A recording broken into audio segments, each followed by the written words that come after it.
Todos, bienvenidos a este video. Yo el día de hoy les voy a hablar un poco sobre cuál es la aplicación que tiene la termodinámica en la bioquímica. Para esto, primero me gustaría que recordáramos un poco como tal sobre la fisicoquímica.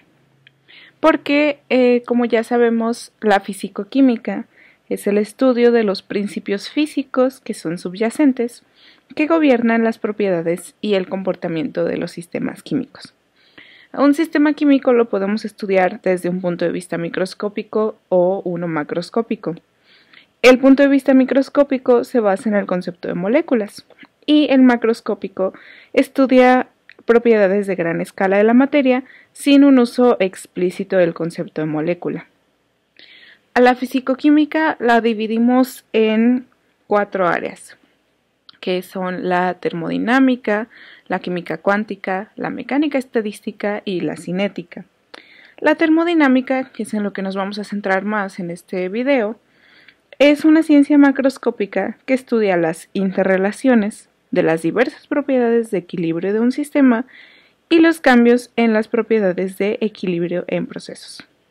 ¿Okay? Con esto dicho, creo que es bueno que retomemos un poco de historia. ¿Por qué?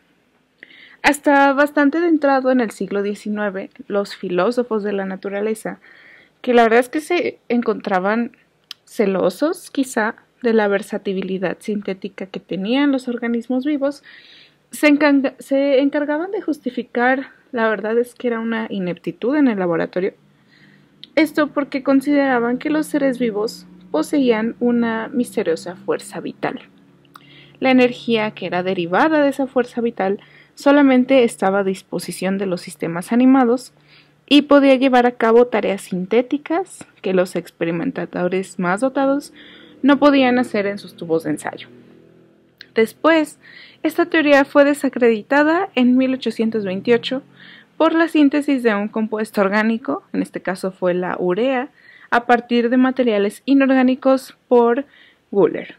Y a partir de esto, la química de síntesis orgánica se desarrolló y se perfeccionó, hasta que se hizo obvio de que no existía ningún compuesto cuya síntesis fuera una prerrogativa de las células vivas. La refutación final de la hipótesis de la fuerza vital y el éxito de varias de las nuevas técnicas de la química orgánica fueron producto de las nuevas teorías de la termodinámica clásica. Pero incluso los termodinámicos permanecieron algo suspicaces ante los procesos vivos, porque vieron que el crecimiento y la reproducción de la célula viva implicaban la creación de un orden a partir del caos y un descenso en entropía que parecía desafiar su visión de un universo, perdiendo energía libre y condenado a un estancamiento final de entropía máxima. Así, mientras que los nuevos sistemas vivos eran absueltos del cargo de ser mágicos, se les achacaron nuevos cargos, como de inconformismo, como de, la vida nada contra la corriente de la entropía, o también de comportamiento poco ético, como, la vida engaña en el juego de la entropía. Hoy en día, el comportamiento de los organismos vivos, la verdad es que no genera comentarios como estos, y a través de los años se ha hecho patente que la célula viva es escasamente más eficiente en sus transacciones energéticas que muchas de las máquinas que son construidas por el hombre. La síntesis y el mantenimiento del material celular se hace posible solamente por la degradación de cantidades de alimentos mayores que las que puede asimilar la célula, o en el caso de organismos fotosintéticos, por la recepción de energía solar. Las cosas vivas no es que naden contra la corriente de entropía, sino que se aprovechan de la producción energética de procesos espontáneos mayores. Afortunadamente, los problemas termodinámicos que son planteados por los organismos vivos provocaron algo más que una emotiva discusión, pues también fueron un estímulo importante para la evaluación termodinámica de sistemas en estado sostenido no equilibrados.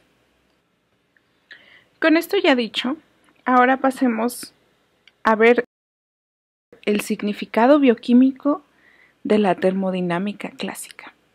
Primero hablemos un poco sobre cuál es la aplicación que tiene a reacciones bioquímicas individuales. Pues, primero, las propiedades termodinámicas de cualquier reacción química son unas características de esta reacción que pueden determinarse por medidas calorimétricas.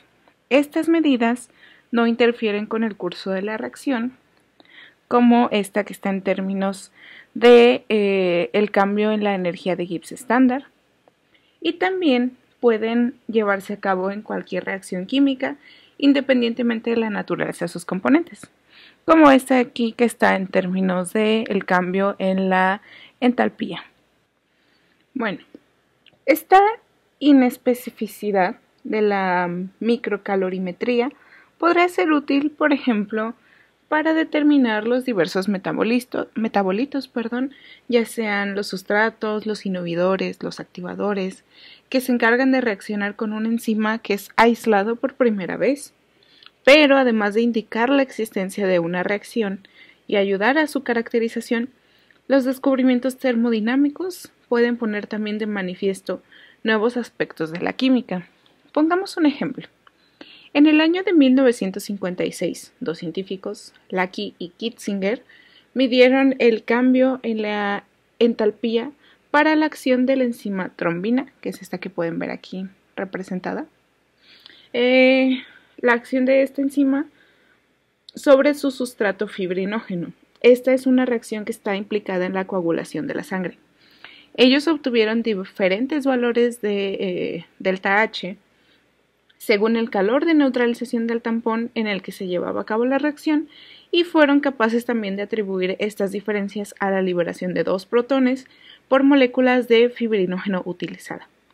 A partir de estas observaciones, concluyeron que durante la reacción se rompían 2 enlaces peptídicos.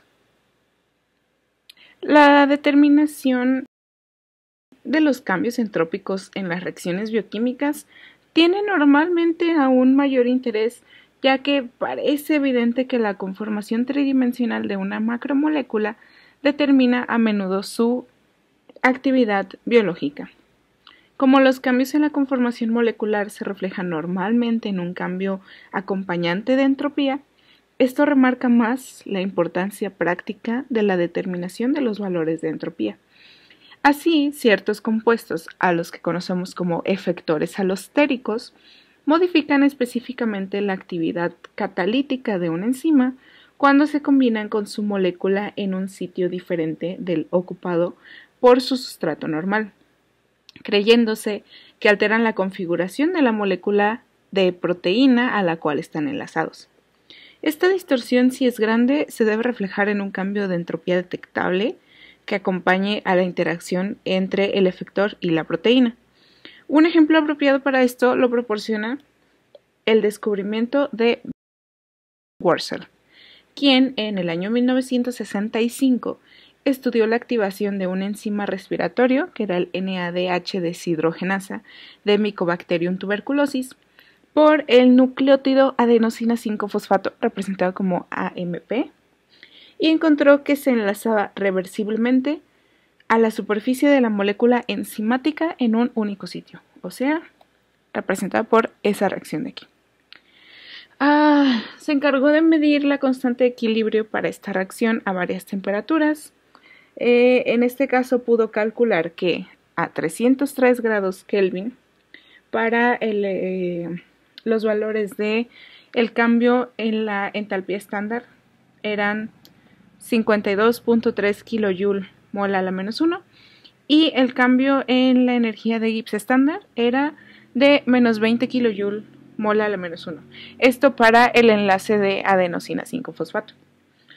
Cuando ya tenía estos valores, si recordamos, tenemos esta ecuación de aquí, nos indica que el cambio en la energía de Gibbs estándar es igual a el cambio en la entalpía estándar menos la temperatura que multiplica al cambio en la entropía estándar. Ya conociendo esto, tenemos los valores de la entalpía, de la energía de Gibbs y la temperatura. Hacemos un despeje para saber cómo podríamos calcular el cambio en la entropía estándar. Solamente sustituimos los valores hacemos operaciones y obtenemos aquí que el cambio de la entropía estándar era de 238 Joule, Kelvin a la menos 1, mol a la menos 1, y este era un valor positivo. De estos datos, Wurzels concluyó que la activación del NADH2 deshidrogenasa por el adenosina 5-fosfato es una reacción endotérmica y exergónica con un gran aumento de entropía. De la misma forma que la desnaturalización de la tripsina por el calor viene acompañada por un incremento de entropía, que en este caso es de 891 Joule sobre Kelvin por mol, y se interpreta como debido al desplegamiento al azar de la molécula, parece que la unión del adenosina 5-fosfato a la molécula de este NADH deshidrogenasa causa un cambio conformacional de similar importancia. Y bueno, ahora veamos un poco de cómo aplicamos la termodinámica a reacciones bioquímicas concertadas.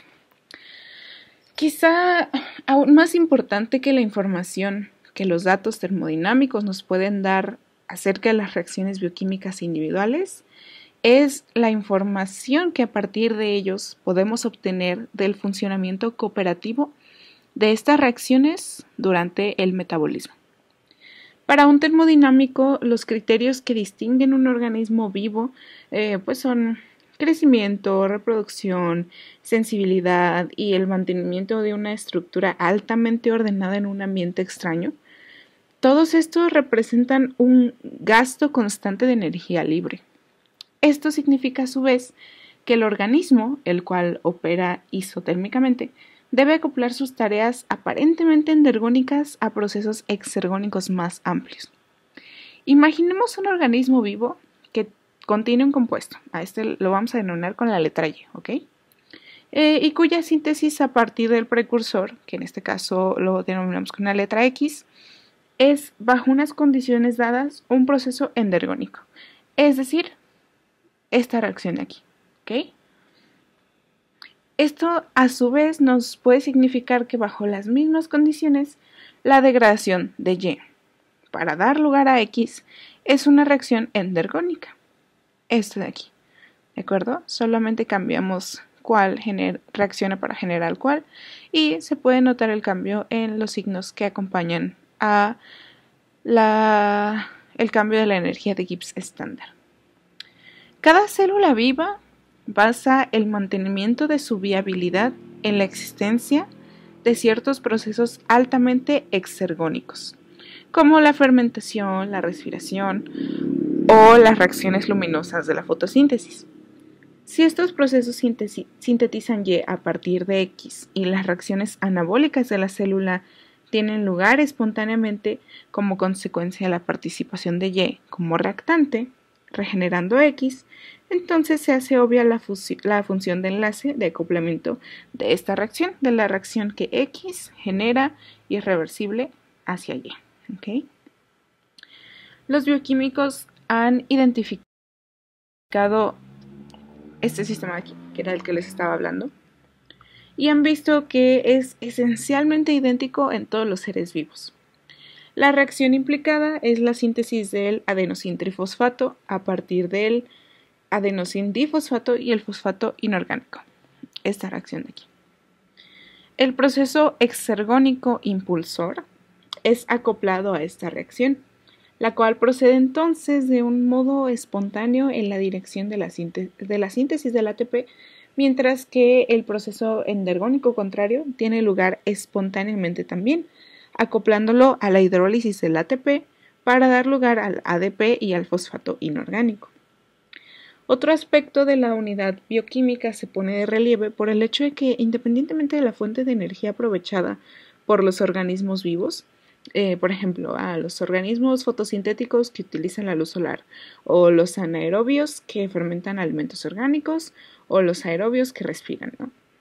Independientemente de esto, la generación de ATP a partir de ADP y fosfato inorgánico se efectúa normalmente acoplada por un proceso de oxidación. Por lo tanto, el mecanismo por el que un organismo obtiene su energía puede representarse con una ecuación como esta de aquí. Y de forma similar, si representamos sus procesos anabólicos, podemos representarlo por esta ecuación de aquí.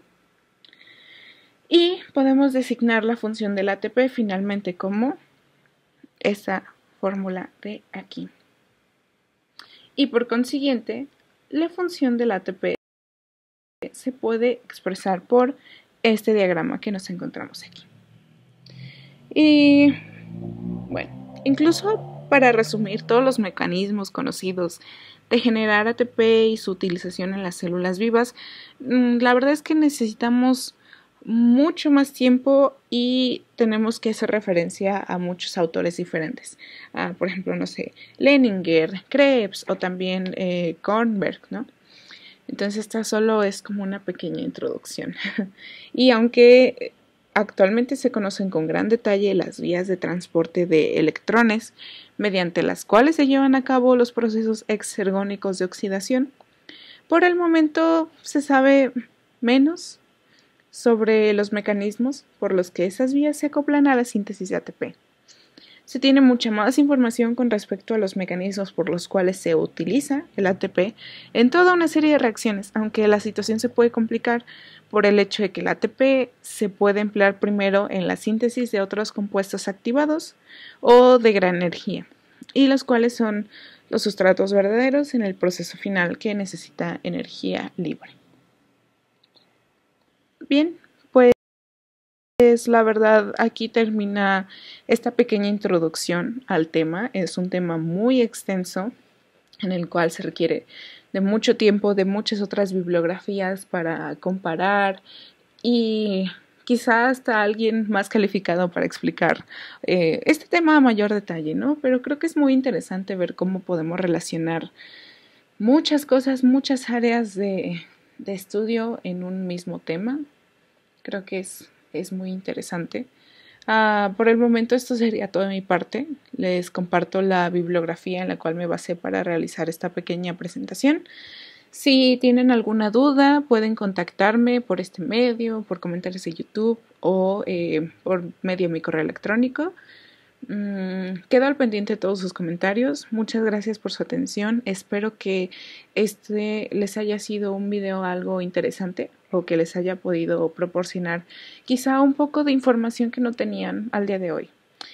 Muchas gracias por su atención y nos vemos pronto.